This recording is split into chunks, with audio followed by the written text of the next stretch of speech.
Hi guys, Lemmy here, and welcome to my director's commentary for the Rebirth of Ryder Cruz, the Spring Special and the 125 subscriber special. Now, before we start, there's something we need to get out of the way. Just yesterday, I was showing someone the movie, and they said that Seymour Sycamore was a offensive depiction of dissociative identity disorder.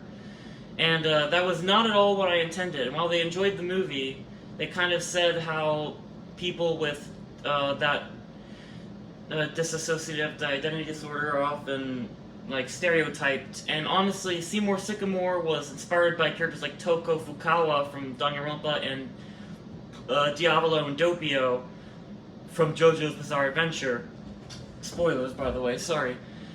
But yeah, not at all what I intended. I did not even know what dissociative identity disorder was at the time. No offense towards anyone, and it was just meant to be like more like the stereotype, and it wasn't meant to be based off of any real disorder. So yeah. So this movie actually was kind of meant to be part of the first movie, but the first movie was getting really long, and the worst part of all was that the filming schedule sucks.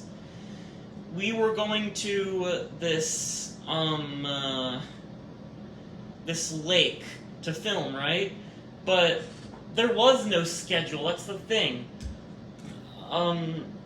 We were going to this lake, and it just seemed like completely up in the air whether or not we were going.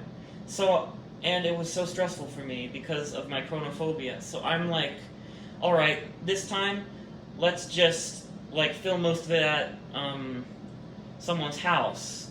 That way we won't have to like go places and worry about like, are you ready? Or like, is flashback or someone ready? Like water cup. We would have to wait on them and stuff. So yeah, this took out a lot of the stress, and it was definitely for the best, and it worked with the plot of the movie. Also, that scene earlier with the cherry blossoms, it was meant to represent when the little petal in Ryder or Cynthia's hand was meant to be freaking, that was freaking Infinite Craft. And you could see, funny story about Infinite Craft, I got a new discovery, which was JoJo's Bizarre Lunarian Adventure, which is not a thing, but the Lunarians from Toho. Just funny. The cherry blossom petal was meant to represent kind of Ryder, like innocence or goodness, and then it disappeared when they remembered Seymour Sycamore. And by the way, Seymour Sycamore, I might have said this last video, but it's a reference to Little Shop of Horrors, and Flashback was the there on the left was the person who actually like gave me the idea for the name. The thing was that the first time we were like, for the first movie we were like, alright, let's make a movie, we'll do this and that, but this time was more like, we're just kind of cruising from the last movie, and I didn't know how to end the last movie, so I kind of just asked, what's her name, Flashback, to like, come up with an ending, kind of on the spot. And she did. That we basically, like, cure, even though, again, this isn't meant to be looked at through a disorder point of view, because you can't just cure things like that. This is more meant to be more of a metaphorical thing. And, yeah, that was the idea, that, like, we gotta go on a quest to get rid of Seymour Sycamore because it's toxic and it's and so Ryder doesn't get arrested. So yeah. Not to mention, the entire story is meant to be a trans allegory because yeah, I kind of envisioned this part of the story like that. And so I kind of wrote the script with the intention of trying to subtly implement that. In fact, Ryder changes their name to Cynthia Cruz in the next movie. Because they actually realize they're trans after they like, after Seymour Sycamore disappears at the end of the movie.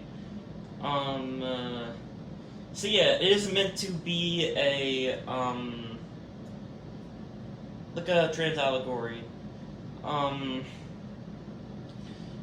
As for this scene, we were just kind of winging it. A lot of the lines, especially from flashback, are improv, but that's what makes it so good. This scene wasn't really improv, but like almost all of Flashback's lines are improv because she's the queen of improv. So we needed to mainly find a place to film at. We were trying. That accidentally opened an article about forest fires. And I wish I had shaved before recording.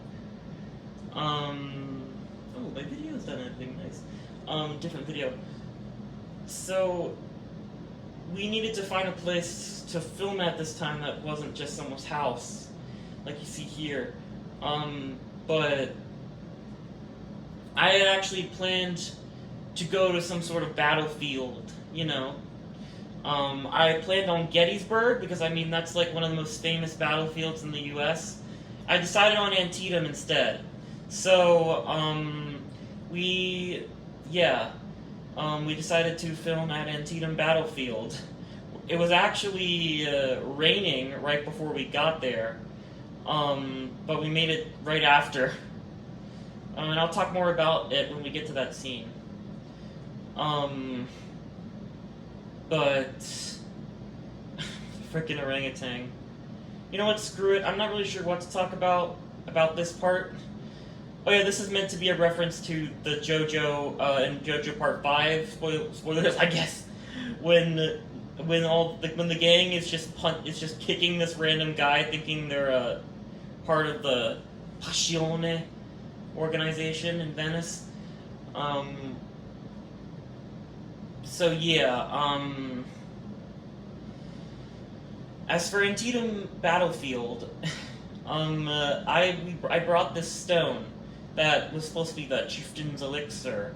I wanted the chieftain's elixir to be some sort of Native American place, so I looked into what native tribes lived in the area of Antietam. And I think the Powhatans, so that's why I picked the Powhatans.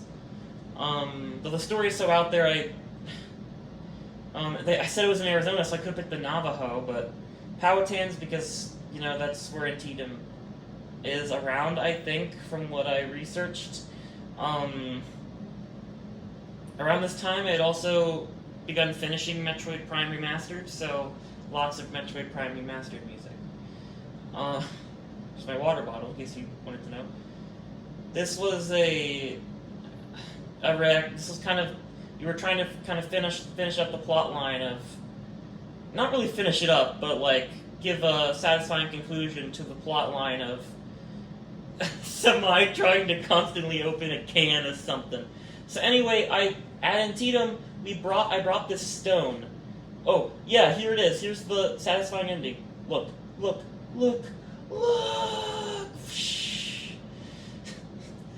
Like, literally, we recorded an outtake, but we didn't like the take of him opening the bottle, so we went back to the store to grab another can, and that's the one we used.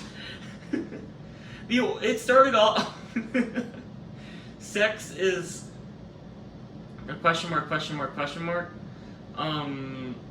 Although sex and gender aren't the same thing, but mainly it's to kind of hint about Ryder questioning their identity at this time. Again, Ryder, Cynthia, but at this point they're called Ryder. Harry Potter. They do like tree collecting, but not collecting wood of trees, just collecting trees like in their backyard. I should have explored that more, but anyway, so I brought this stone to Antietam. By the way, there was some...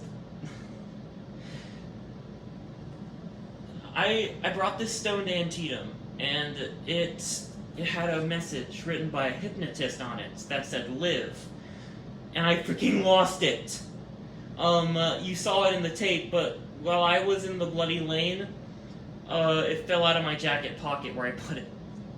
And when we went back like a week or 2 weeks later, and frickin', yeah, we didn't find it, obviously, so that sucks. I really like that stone. In this part right here, where Ryder is talking about her past, actually there was like supposed to be footage of like a savannah and footage of a forest fire, but I didn't want to get into any issues about like copyright. Like a lot of the good footage had like BBC on it, like, oh heck nah. And in the end I just found it was too much of a hassle, so I let you, the viewer, do the imagining, you know? Dr. Ricebottom. So this part, Samai was supposed to have a penguin. So that's why the penguin came flying at him. Now it's just a random penguin, like in the footage you wouldn't know. But actually I think in earlier scenes I had the penguin. It became a running joke about Sir Sybil or Aubrey Sibyl's frickin' all their shirt forms. But Flashback suggested that when someone finds Liv, the stone, they'll think it's a sign, which I like to think that's wholesome. Yeah, I do. Yeah, a lot of this scene was, okay, say this thing, and they just said, okay, bet, and added like 20 more lines to that line, expanding upon it, but we call it America. But that's what made it so good. She's the queen of improv. Even that person I was talking about earlier, who I showed yesterday, was really complimenting Flashback's acting. Everybody loves them. In fact, they said all of us like had A-level acting, which is very nice. I feel like this movie is my best movie besides the Fleeted movie. I know it has problems, but you know, I feel like it turned out well. So yeah, I lost that frickin' stone. That sucks. So there was gonna be a line where Joshua Jonathan explained like that they were a science experiment, and Flashback was supposed to say science experiment. That's what they all say, but I didn't actually like record the line, mainly because it would be filming on a different day, and you could probably tell that it was a different day. So I decided just don't bother with the line. It wasn't that important. That was a copy of the Bible, I think, that Flashback had. He got ginger ale back there. So you're like probably wondering, who was that person in the background in canon? They're like supposed to be like a bodyguard. And yeah, it is confusing about Ryder. My friends joke that part's just like Blue's Clues. But yeah, it is confusing with both Ryder and Joshua standing near the same place. Freaking, I told her to try to. I mean, this part I told her, yeah, you can do improv. But the part where she says it can even be a rock, I just wanted her to keep it at that. She's like, okay, fine. I could tell that she was disappointed that I, for once, told her to. I mean, it's not for once. Sometimes I do, and I feel like it would get in the way of the plot. I feel like it's good how it is. We gotta find it. We gotta find it. This was, I didn't expect this, so I laughed a lot right after. I know, The Rock. So, yeah, since this takes place in York, England, we had a little, like, Indiana Jones type flying sequence. And this was a plane that just happened to be flying over us because near Antietam is, like, a really big airport. I don't know if you know about it. It's in, like, D.C. Or it's, like, on outskirts of D.C. And, yeah, that's where I filmed that. And, yeah, this is the observation tower, Irish Brigade.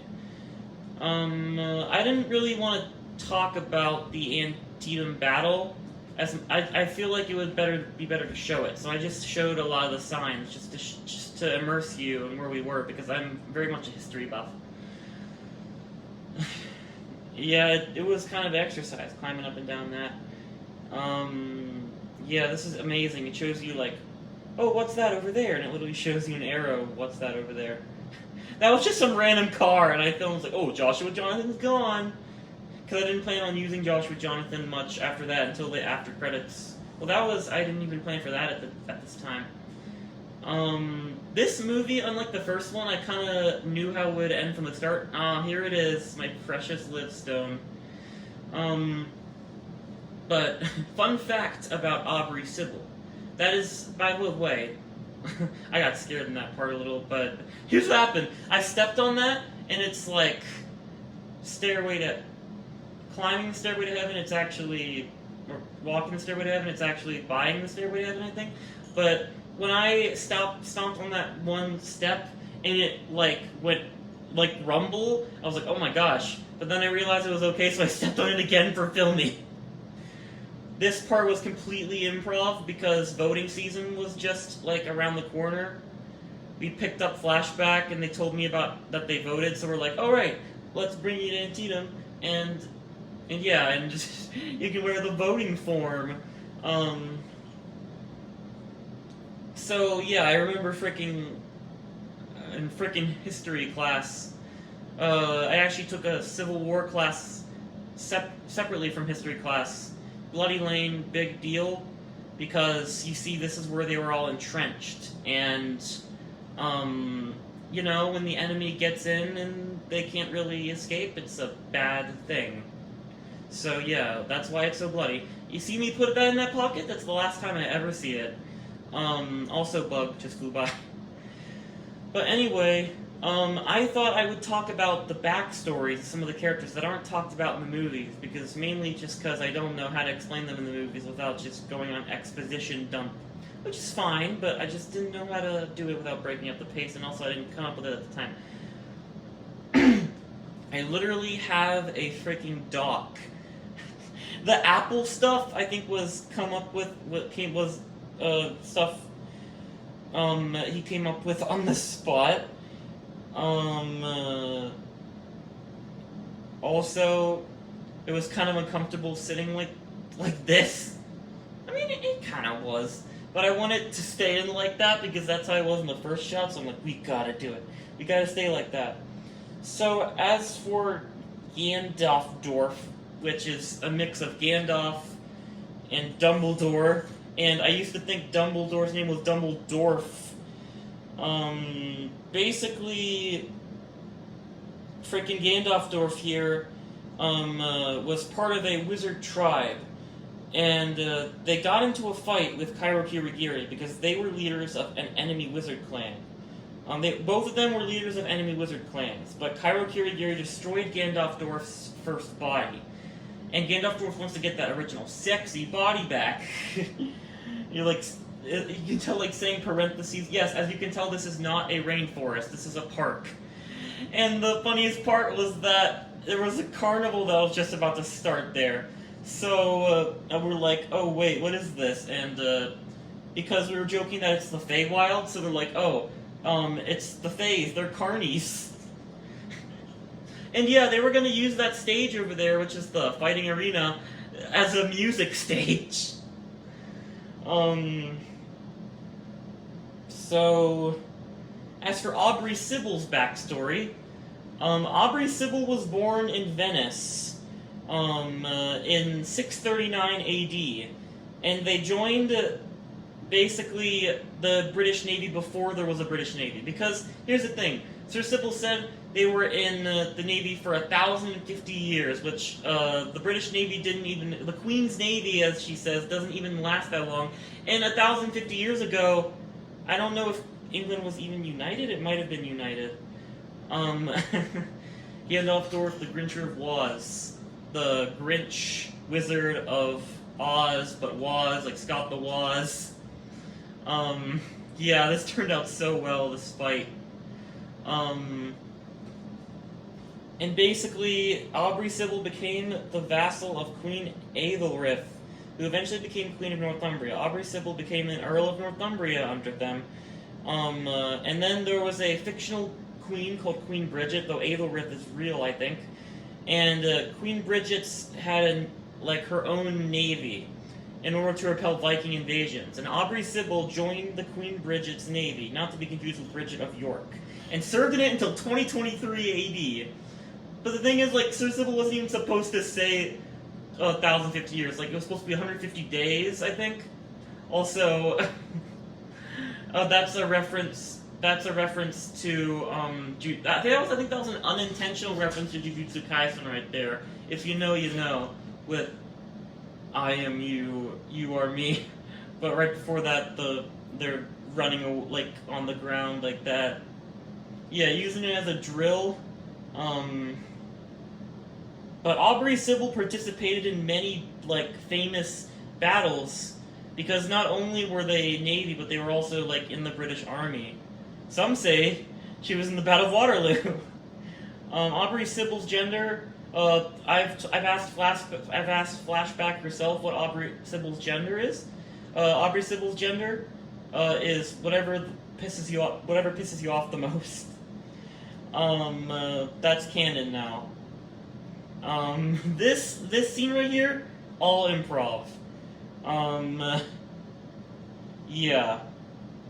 So yeah, basically, yeah, Aubrey was in the battle of, I think I made a list of the battles they were in, so supposedly, of course, we don't know. But yeah, they were supposedly in the Battle of Waterloo on the British side. They were also in a pretty big naval battle called, I think, Battle of Vigo Bay in 1702, which might have been War of Spanish Succession, was it? Yeah, they were involved in many different battles, like the Battle of York in 867, the Battle of Stamford Bridge, the 1013 invasion of London that showed in Vinland Saga, all sorts of battles. They might have fought in World War II. They probably did, since they were fighting for the British Navy. Yeah, the Brits are the good guys in World War II. The anti-wizard spray, that was Semai's idea. Or Water Cup's idea. Yeah, we weren't really sure how Ganondorf was going to be defeated, because we wrote it that Ganondorf was overpowering Ryder, so we're like, oh, let's just use the anti-wizard spray. You can see some carnival stuff back there. This was a rock that my mom's friend's daughter gave me, and she was really nice, and yeah, that's codename ELA that you see in the credits, gave me that rock. This scene turned out really well. The dandelion representing a wish, and the wish being the chieftain's elixir, all that stuff. I'm wondering if there's anything else I can say about their backstories and lore behind stuff. Oh yeah, I can say that I have some timelines about what exactly happened after the movie, in terms of Ryder becoming Cynthia, and Cynthia's. So that's why it's called the Cynthia Cruz saga in all of the movies. So basically, here's what happens. In May 1st, 2024, Samai joins the Angola National Police in Luanda. By the way, these two scenes of me were filmed on different days. Yeah, so I wouldn't be wearing this different shirts. I wouldn't be wearing the same shirt. Joshua John and on that's stuff in the next movie. We'll get that to the next movie. May 24th, 2024 was the day filming one of the scenes, and basically Ryder visits Charleston along with Joshua Jonathan, and Ryder becomes a cinematographer and a friend of Joshua Jonathan, though they changed their name to Cynthia eventually. And in June 7th, Cairo is arrested for her crimes by none other than Samai, and Joshua Jonathan found Ganondorf turned into an apple, and possible to turn him back into a wizard. That was in June 7th. Day of the Ultimate it says Day of the Ultimate Waifu. I don't actually remember who June 7th is. Like, birthday. I chose June 8th as the birthday, as the day when Joshua Johnson takes over the AJ in the next movie, because it was Mumi's birthday.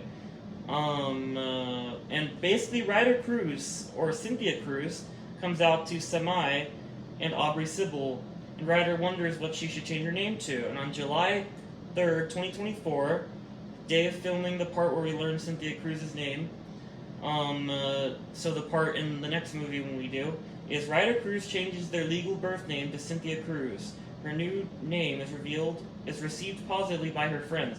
Samai calls the name Epic, while Aubrey Sybil calls the name Gorgeous. Kind of some, like, reviews on a review service. Yeah, Sir Sybil, for the flashback suggested Sir Sybil face hard time, but instead they got off with, community service. Little do they know about the war crimes Sir Sybil has committed. They committed one war crime. Probably, like, mass destruction of property or something. Because they're pretty kind, as deranged as they are, they're pretty kind to Cynthia, at least. This turned out very well. I tried to pay a lot of attention to each scene. Oh man, my man, Kira Toriyama. Thank you so much for watching, and we got a scene to lead into the next movie, which is, okay, look, Madeline Celeste poster, Koichi poster, and Koichi's like my transition goals, I mean. Oh yeah, so that's the end, and there's the next movie.